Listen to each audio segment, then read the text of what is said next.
Antes das festas, das luzes e das correrias, o Advento nos chama a algo mais profundo: preparar o coração. Quando os planos mudam e a vida surpreende, Deus planta esperança onde parecia impossível. Quando não entendemos o caminho, Ele nos lembra: nada é impossível para Deus. A fé nasce quando confiamos na voz dele acima do medo. No meio das lutas, a alegria do céu nos encontra. Assim como os pastores nos campos, a luz de Cristo rompe a nossa escuridão. E no Natal, o amor de Deus toma forma, um amor que nos alcança onde estamos e transforma tudo. Que nesse Advento, Cristo prepare o seu coração para viver o verdadeiro Natal. Preparando o coração para o Natal. A jornada do Advento começa agora.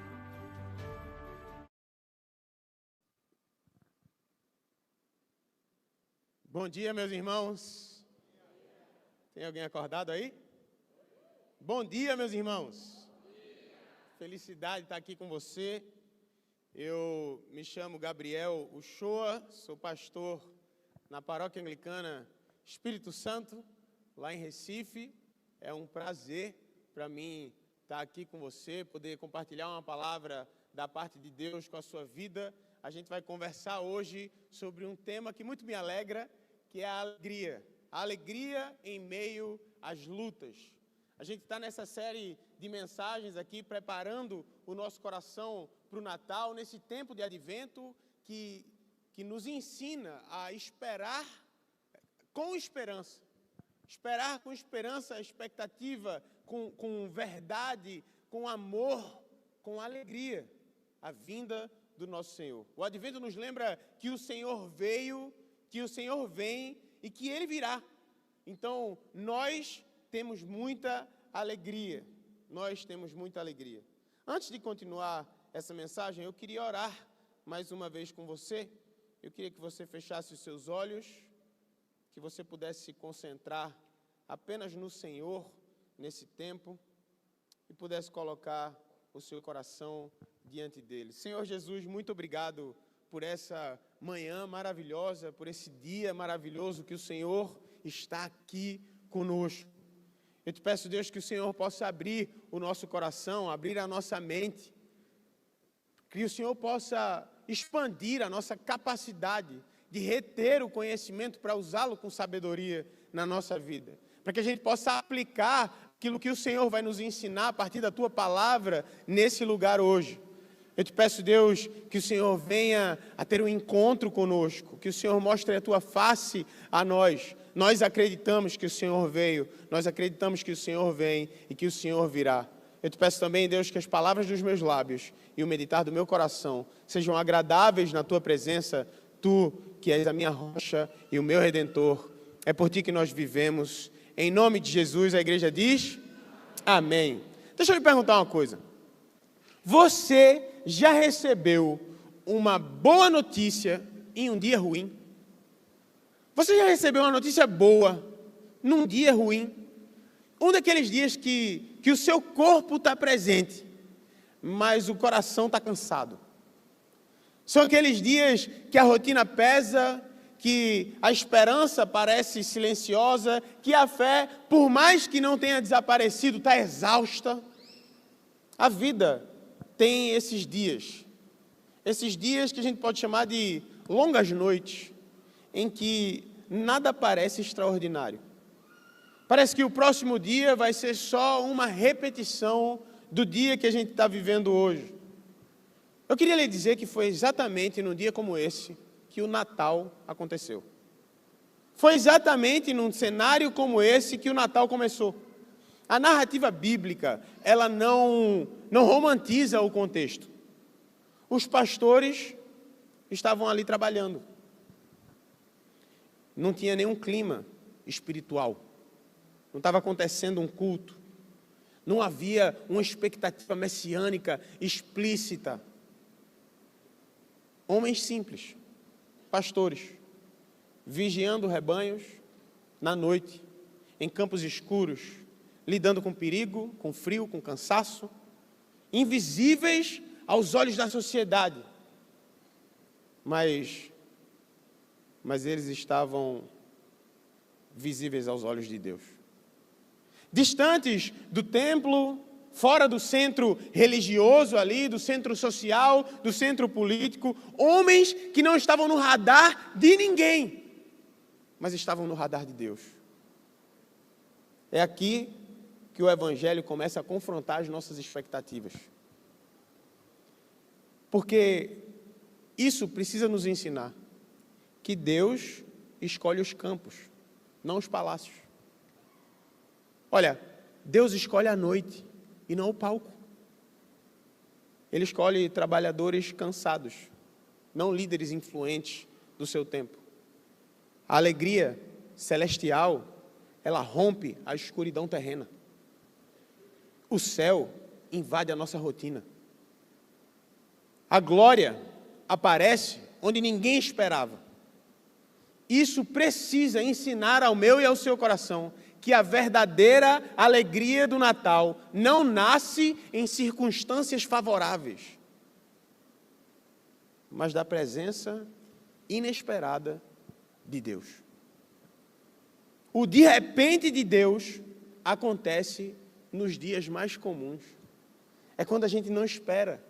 É quando a gente não está numa grande expectativa. Às vezes a gente até esqueceu daquilo que a gente esperava, mas Deus rompe o silêncio. Ele abre as portas da nossa rotina, Ele acaba com a nossa escuridão e aparece na nossa vida. O texto aqui não diz que a vida dos pastores mudou antes do anúncio. Pega isso aqui. A mudança começa com revelação. A mudança começa com revelação. No meio das lutas, a alegria verdadeira chegou e mudou tudo. Não porque os problemas desapareceram, mas porque Deus se aproxima. Porque Deus se aproximou. O Natal não é a negação da dor humana. Ela é a visita de Deus na dor do homem. Não é a suspensão da realidade, é a entrada de Deus na nossa realidade. Hoje em dia, muita gente, eu sei que aqui não, provavelmente isso só acontece em Recife. Tem alguém de Recife aqui? Não, né? Tem, de Recife, não diz que eu falei isso lá. Eu acho que aqui isso não acontece, mas lá em Recife, tem muita gente que associa a alegria à ausência de problemas. Eu só vou poder ser alegre, só vou poder ser feliz quando não houver mais problema nenhum. Mas o Evangelho apresenta a mim e a você uma alegria que é mais profunda, que irrompe a superficialidade. Ela é mais resistente, mais real. Uma alegria que não depende de cenário, depende da presença. Uma alegria que não nasce da terra, mas desce do céu. Essa é a alegria que vence qualquer luta. Por quê? Porque ela não ignora a luta. Ela entra no meio dela, com luz, com esperança e com redenção. Olha, a alegria que Deus oferece a mim e a você vence qualquer luta, porque ela nos encontra exatamente onde nós estamos.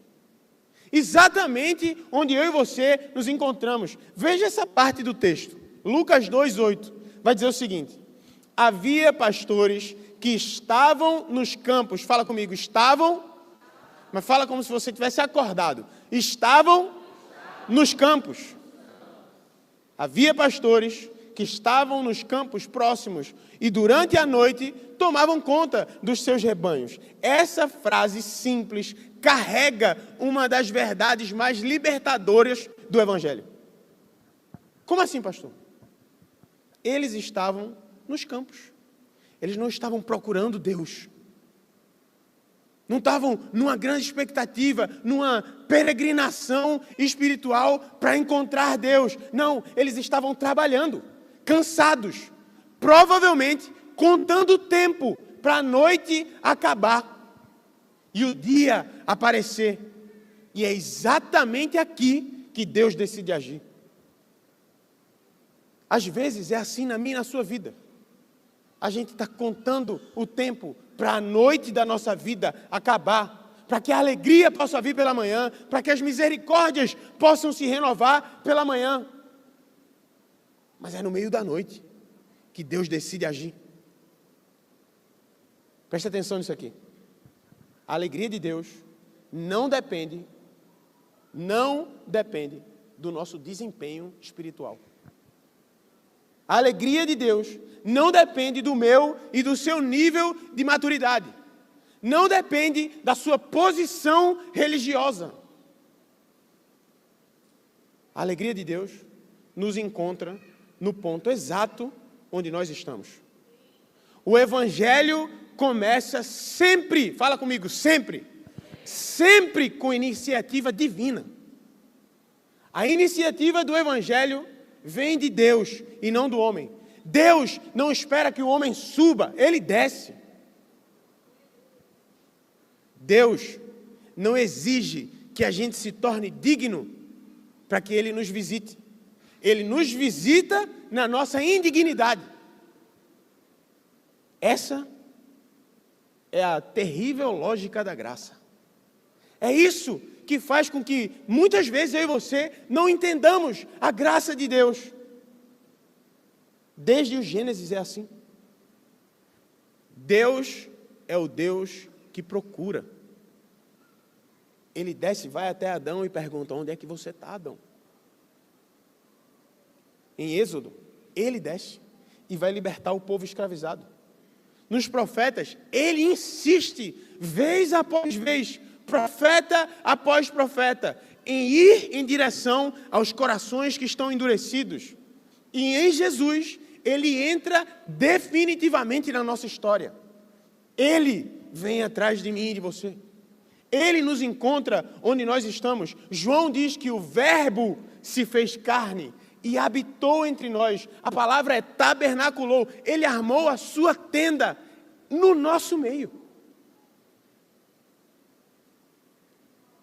Os pastores ali. Eu acho que às vezes a gente tem uma noção errada, pastora, do que são os pastores. Porque a gente pensa, os pastores estavam ali. Aí claro que você não, mais uma vez eu. A gente pensa assim, devia ser alguém com colarinho, andando pelos campos verdes. Mas não era, gente. Era madrugada, um povo sujo, porque estava cuidando de bicho, de ovelha, no meio do mato.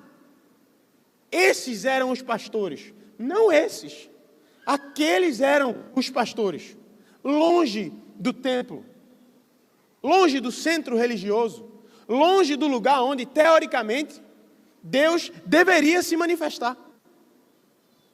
Mas eles não foram excluídos da revelação. Eles foram escolhidos para ela. Escolhidos para participar da história de Deus. Isso confronta a ideia de que eu e você precisamos estar bem para que a gente seja alcançado. Eu não sei você, mas eu lembro quando eu fui alcançado. Eu estava sujo, cheio de lama, perdido no meio do deserto espiritual da minha vida. E Deus não esperou que eu viesse até uma igreja, um templo, para falar comigo. Ele foi até mim.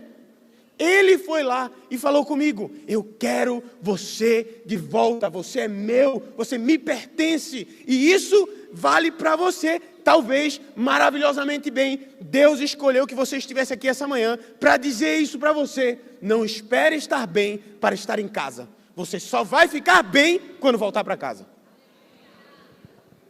É isso que Deus quer falar comigo e com você.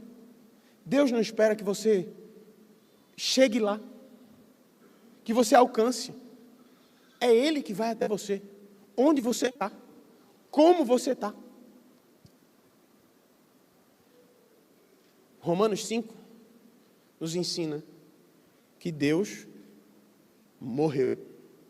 Cristo morreu por mim e por você, quando a gente ainda era pecador, inimigos de Deus.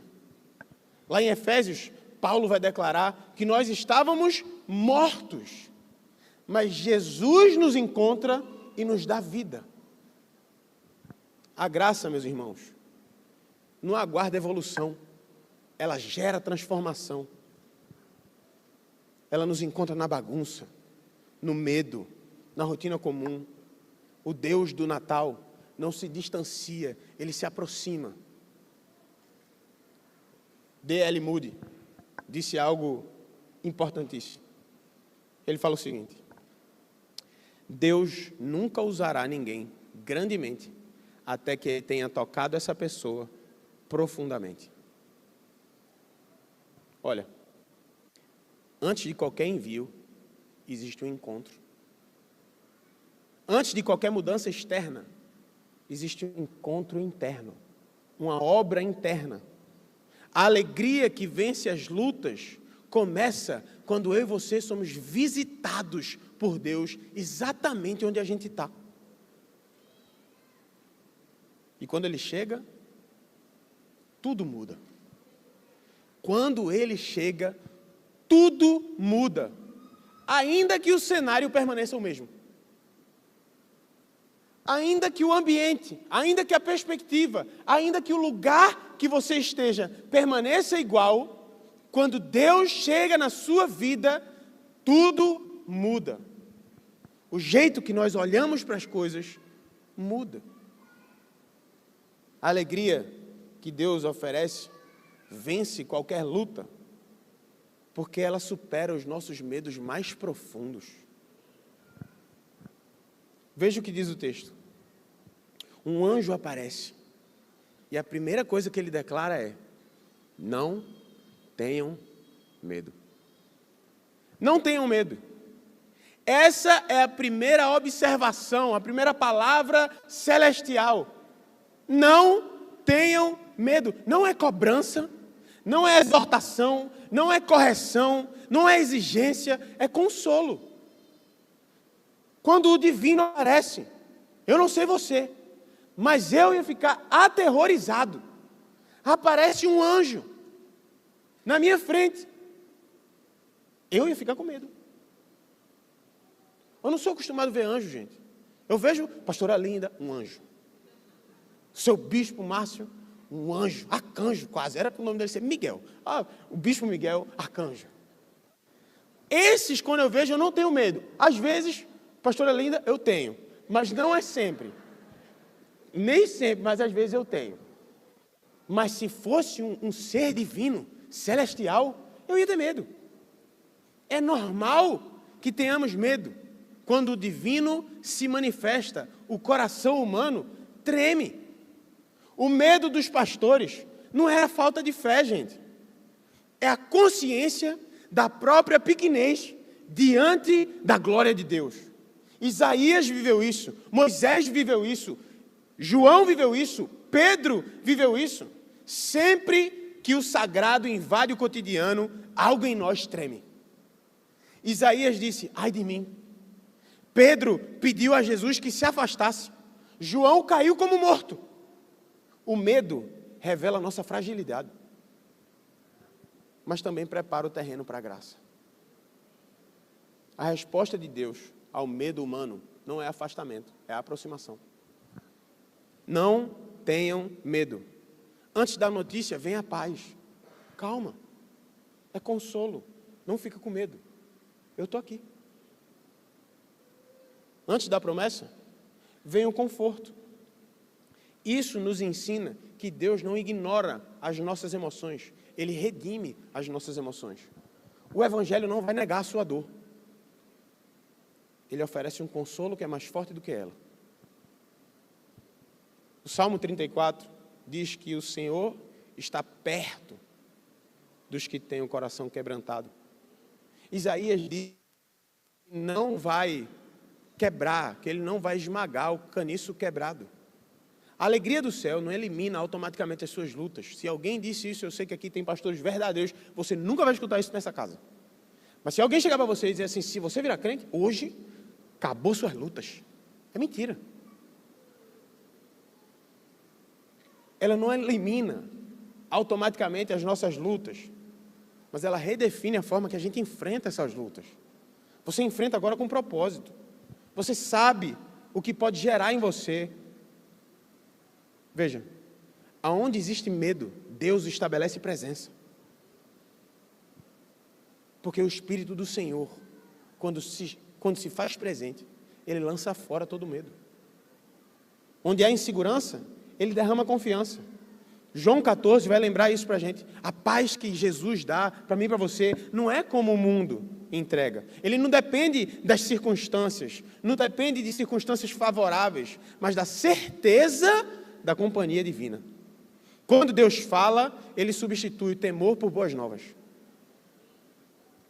Ele não fala assim, não tenho medo de nada, porque nada ruim agora vai acontecer. Ele fala, não tenho medo, porque agora eu estou aqui. Porque eu estou na sua vida. Agora você não anda mais sozinho. Você não enfrenta mais as suas lutas sozinho. A alegria que eu lhe entrego é essa. Você não luta mais sozinho. Você não luta mais sozinho. Essa é a alegria que vence qualquer luta. A certeza de que nós não estamos mais sozinhos. A presença de Deus não remove o vale. Ela nos acompanha nele. Também, meus irmãos, a alegria que Deus oferece a mim e a você vence qualquer luta, porque ela aponta para o Salvador. E ela nos chama a resposta. Jesus está convidando você hoje a uma resposta. O anjo aponta para um Salvador. Ele aparece e olha o que ele declara. Hoje, na cidade de Davi, nasceu o Salvador, que é Cristo, o Senhor. Essa afirmação aqui carrega um peso de glória maravilhoso. Porque ele traz a razão da nossa alegria. Hoje, na cidade de Davi, nasceu o Salvador, que é Cristo, o ungido, o Messias, o Senhor. Essa declaração concentra o coração do Natal, o centro da alegria cristã. O anjo não anuncia só um evento histórico. A partir de hoje, antes e depois de Cristo começa. Não é isso. Ele está anunciando a intervenção divina na terra. O Verbo, hoje, se fez carne. Deus hoje entra na história. Deus entra para participar das nossas lutas, para que depois disso nós nunca mais precisássemos lutar sozinhos. Não é só o nascimento de uma criança, é a chegada do Salvador. Do Salvador. Não é só uma boa notícia emocional. Agora eu posso ficar em paz. Não. É uma verdade redentora. E se você entendesse isso, você ia dizer, glória a Deus. Vou falar de novo. Se você entendesse isso, você ia dizer, glória a Deus. Hoje, na cidade de Davi, nasceu. Tem um livro maravilhoso, eu quero mostrar para você. Mostrar não, que eu não trouxe. Eu quero dizer para você. Tem um livro maravilhoso do arcebispo Dom Miguel Doutor Uchoa. Chama-se Gerúndio. E nele a gente aprende que as palavras do grego, muitas vezes, elas têm um gerúndio. Então Jesus nasceu, mas ele está nascendo. Jesus ressuscitou, mas ele está ressuscitando. Aqui fala de uma data histórica. Hoje, na cidade de Davi, nasceu um Salvador. Mas hoje, na sua vida, pode estar nascendo um Salvador também. Na sua vida hoje, pode estar nascendo um Salvador. Se você escolher responder. Não é só, mais uma vez, não é só uma boa notícia emocional. É a boa notícia do mundo. A alegria do céu não nasce da atmosfera, do clima. Hoje estava um dia lindo. Eu fui correr hoje. Corri das estações. Maravilhoso, sol. Mas não é isso que me dá alegria, gente. Eu fico feliz também, é bom. Mas não é isso que me dá alegria. O que me dá alegria é saber que um dia o sol da justiça nasceu. E que ele veio por mim. Pasmem. Eu nem mereço, mas ele veio.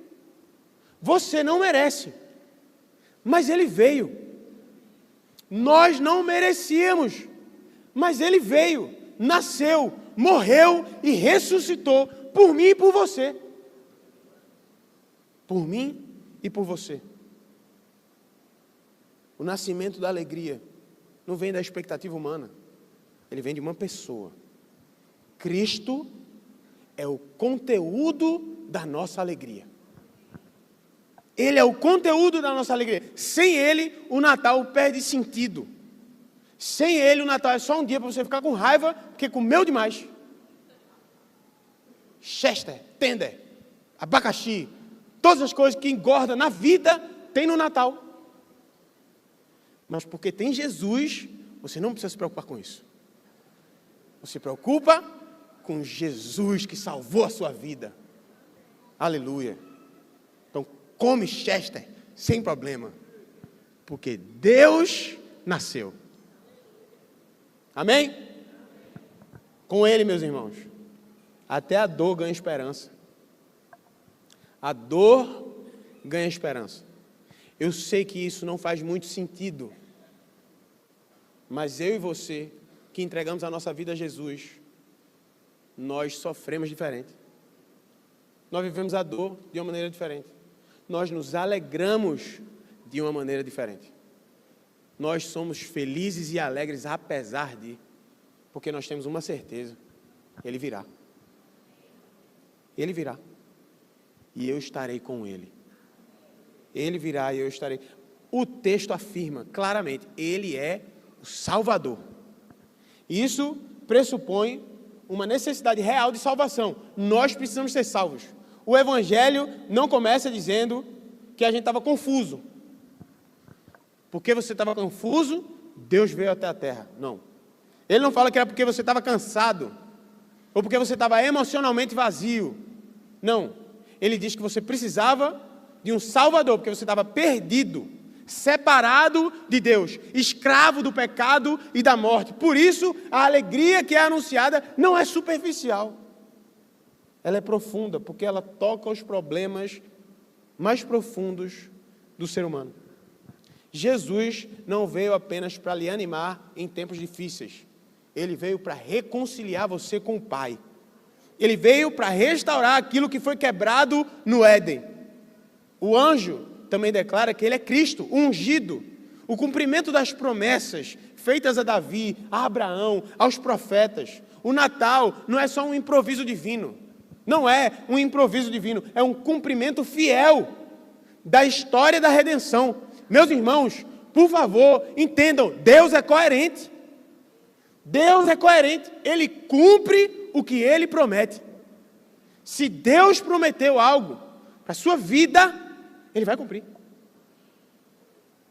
Nesse livro, tem promessas sobre a sua vida. E todas elas vão se cumprir, porque foi Deus que prometeu. Isaías tinha anunciado o nascimento do Emanuel, Deus conosco. Miqueias apontava para Belém. O céu agora confirma: o tempo se cumpriu. A alegria nasce. E a gente percebe que Deus é fiel, que a sua palavra não falha, ela permanece, que a nossa esperança não está apoiada nos nossos sentimentos, mas em promessas cumpridas. E o anjo termina afirmando algo: Ele é o Senhor. Essa é uma palavra confrontadora, que o Salvador vai agradar, porque Ele salva você. Cristo encanta, mas o Senhor exige rendição. Rendição. A alegria verdadeira não termina no encantamento, ela termina na obediência. Ela nos chama a submissão. O Evangelho não nos convida a admirar Jesus. O convite é: se renda a esse Senhor. Chamá-lo de Senhor significa reconhecer a autoridade dele na nossa vida, nas nossas decisões, nos nossos afetos, nos nossos caminhos. A alegria do céu não é para ser sentida tão somente, é para ser obedecida. Você é alegre em todo o tempo, porque a alegria nasceu. A reação dos pastores ali confirma isso. Eles não ficaram só impressionados. Eles foram, eles buscaram, eles viram e depois eles anunciaram. A alegria não os deixa parados. E a verdadeira alegria sempre gera movimento. Eu sei que você lembra do primeiro dia que você teve a certeza de que você viu o Senhor, de que você percebeu que o Senhor estava na sua vida. É impossível ficar calado. Você se torna, com o tempo você ganha equilíbrio, mas no começo você se torna um crente chato, terrível, porque isso é só o que você sabe falar. Uma pessoa pede uma água, você faz, eu tenho a água da vida para lhe dar. Calma, gente. Pensamos ao tempo. Mas hoje, não tem calma não. O tempo está acabando. Jesus está voltando. Então seja esse crente maravilhoso, que a todo tempo você anuncia, o meu Redentor vive, Ele nasceu, e esse é o motivo da minha alegria. John Piper escreveu que Deus é mais glorificado em nós quando a gente é mais satisfeito nele. Nossa alegria em Cristo precisa se tornar a maior evidência de que Ele é suficiente, de que Ele é digno e de que Ele é precioso.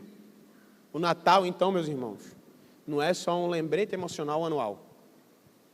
Um tempo para você ver a sua família. Não. É um chamado contínuo, permanente. Um convite a uma resposta. Hoje, a mesma mensagem ecoa. O Salvador nasceu. Cristo reina. O Senhor veio. A alegria chegou. E a pergunta não é se a notícia é boa, porque essa notícia é eterna. A pergunta é, você vai responder? Porque a alegria aponta para o Salvador e sempre chama o coração à rendição. Alegria que não nega a dor, não ignora o cansaço, não mascara a fragilidade. Ela floresce exatamente dentro da luta. Ela nasce quando a gente entende que Deus nos viu, que Ele nos visitou e permanece conosco. O mundo oferece a você uma alegria frágil, que depende das emoções, das circunstâncias, de resultado, de controle. Mas a alegria do céu é profunda. Ela não depende de cenário favorável, porque ela está ancorada em uma pessoa. Mais uma vez, Jesus não veio só para melhorar os nossos dias, Ele veio para nos salvar. Ele veio para nos redimir. O Natal lembra isso. Deus escolheu os simples, os esquecidos, os cansados, os invisíveis para revelar a sua glória. E Ele continua fazendo isso. Continua entrando em histórias comuns, em rotinas perdidas, em corações feridos. Continua trazendo luz a campos escuros. Continua dizendo, não tenham medo. Ele continua oferecendo uma alegria que não termina amanhã. Não termina quando esse culto acaba. Não. O Evangelho não é uma boa notícia para ser admirada. É um chamado a ser respondido. Hoje, assim como naquela noite, o céu está fazendo um convite, anunciando as boas novas. Jesus nasceu. Esse é o motivo da nossa alegria. O Salvador veio. A alegria chegou. Eu queria que você ficasse de pé no seu lugar. Eu quero orar com você. Hoje, você pode sair das trevas e entrar para a luz do Salvador.